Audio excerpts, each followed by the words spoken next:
खुश आमदीद। आज हम एक बहुत ही बुनियादी और सच पूछें तो अक्सर पूछे जाने वाले सवाल पर बात करने वाले हैं। एक ऐसा सवाल जो मजहब, अमल और हमारे समाज के कई पहलुओं को छूता है।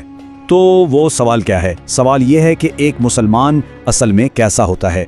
तो चलिए इस्लाम के असूलों की रोशनी में उसकी पहचान को समझने की कोशिश करते हैं। देखें, किसी भी मुसलमान की असल शनाख्त का जो सफ़र है ना, वो शुरू होता है उसके ईमान से।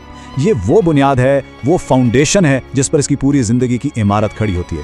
तो चलिए देखते हैं कि इस बुनियाद में आखिर शामिल क्या है। तो ईमान के ना 3 बुनियादी सतून हैं। सबसे पहले आती है तौहीद, यानी ये यकीन कि अल्लाह सिर्फ एक है। दूसरा सतून है रिसालत, मतलब हज़रत मोहम्मद सल्लल्लाहु अलैहि वसल्लम को अल्लाह का आखिरी नबी तस्लीम करना। और फिर तीसरा है इबादत पर यकीन, जैसे नमाज और रोज़ा, जो दरअसल खुदा से ताल्लुक़ जोड़ने और ख़ुद पर काबू पाने का एक ज़रिया है। लेकिन बात सिर्फ अकीदे पर ही ख़त्म नहीं हो जाती। इस्लाम में इबादत के साथ साथ अच्छे इखलाक पर, यानी अच्छे किरदार और रवैये पर बहुत ज़्यादा जोर दिया गया है। और यही इखलाक दरअसल एक मुसलमान की असल पहचान बनता है। क्योंकि असल इम्तिहान तो तब शुरू होता है जब एक इंसान दूसरे इंसानों के साथ मेल जोल रखता है, मामलात करता है। किसी की सच्ची पहचान उसके किरदार से होती है, और ये किरदार सिर्फ इबादत से कहीं कहीं बढ़कर है। और इस बात को ये हदीस कितनी खूबसूरती से बयान करती है। मुसलमान वो है जिसके हाथ और ज़ुबान से दूसरे लोग महफूज रहें। ये एक बुनियादी उसूल है। मतलब एक सच्चे मुसलमान की मौजूदगी से दूसरों को तकलीफ नहीं बल्कि अमन और सलामती मिलनी चाहिए। ना उसके हाथ से किसी को नुकसान पहुंचे और ना ही उसकी ज़बान से। अच्छा, तो अमली तौर पर इसका क्या मतलब हुआ? इसका मतलब है हर मामले में ईमानदारी, चाहे वो कोई कारोबार हो या आम बातचीत। और इसका मतलब है अपने पड़ोसियों का ख्याल रखना। और यहाँ ये बात बहुत अहम है कि पड़ोसी का मजहब कोई भी हो, उसकी मदद करना और उसका ख्याल रखना एक जिम्मेदारी है।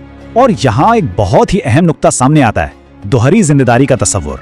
एक तरफ है हुकूकुल्लाह, यानी खुदा के हुकूक जैसे नमाज और रोज़ा, और दूसरी तरफ है हुकूकुल इबाद, यानी बंदों के हुकूक। इसमें ईमानदारी, मेहरबानी और दूसरों की सलामती जैसे समाजी फ़राइज़ शामिल हैं। और इस्लाम में इन दोनों के दरमियान तवाज़ुन, बैलेंस कायम करना बहुत ज़रूरी है। अच्छा, अब आगे बढ़ते हैं एक और अहम पहलू की तरफ, और वो है इंसानियत और खिदमत का जज्बा। एक सच्चे मुसलमान की एक पहचान ये भी है कि उसका दिल दूसरों के दुख दर्द के लिए नर्म होता है। और ये सिर्फ कोई मशवरे नहीं है, बल्कि इन्हें नेकियां समझा जाता है। जैसे अपनी कमाई में से एक हिस्सा, जिसे ज़कात कहते हैं, गरीबों और ज़रूरतमंदों को देना, ये लाजमी है। इसी तरह किसी भूखे को खाना खिलाना हो या किसी गमज़दा को तसल्ली देना, इसे बहुत बड़ा सवाब का काम माना जाता है। अब बात करते हैं इन अंदरूनी खूबियों की जो एक मुसलमान के किरदार को मुकम्मल करती हैं, और वो है अमन और सब्र। यही वो खूबियां हैं जो बताती हैं कि मुश्किल हालात में एक शख्स का रद्द अमल कैसा होगा। और यहाँ एक बहुत गहरी बात है।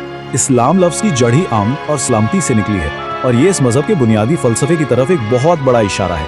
तो सवाल यह है कि ये अमन का उसूल ज़िंदगी में नज़र कैसे आता है? ये नज़र आता है मुश्किल वक्त में सब्र करने से। ये नज़र आता है इंसाफ पर कायम रहने से, यानी ना खुद जुल्म करना, ना ही किसी जालिम का साथ देना। और ये नज़र आता है दूसरों को माफ़ कर देने की अजीम खूबी से।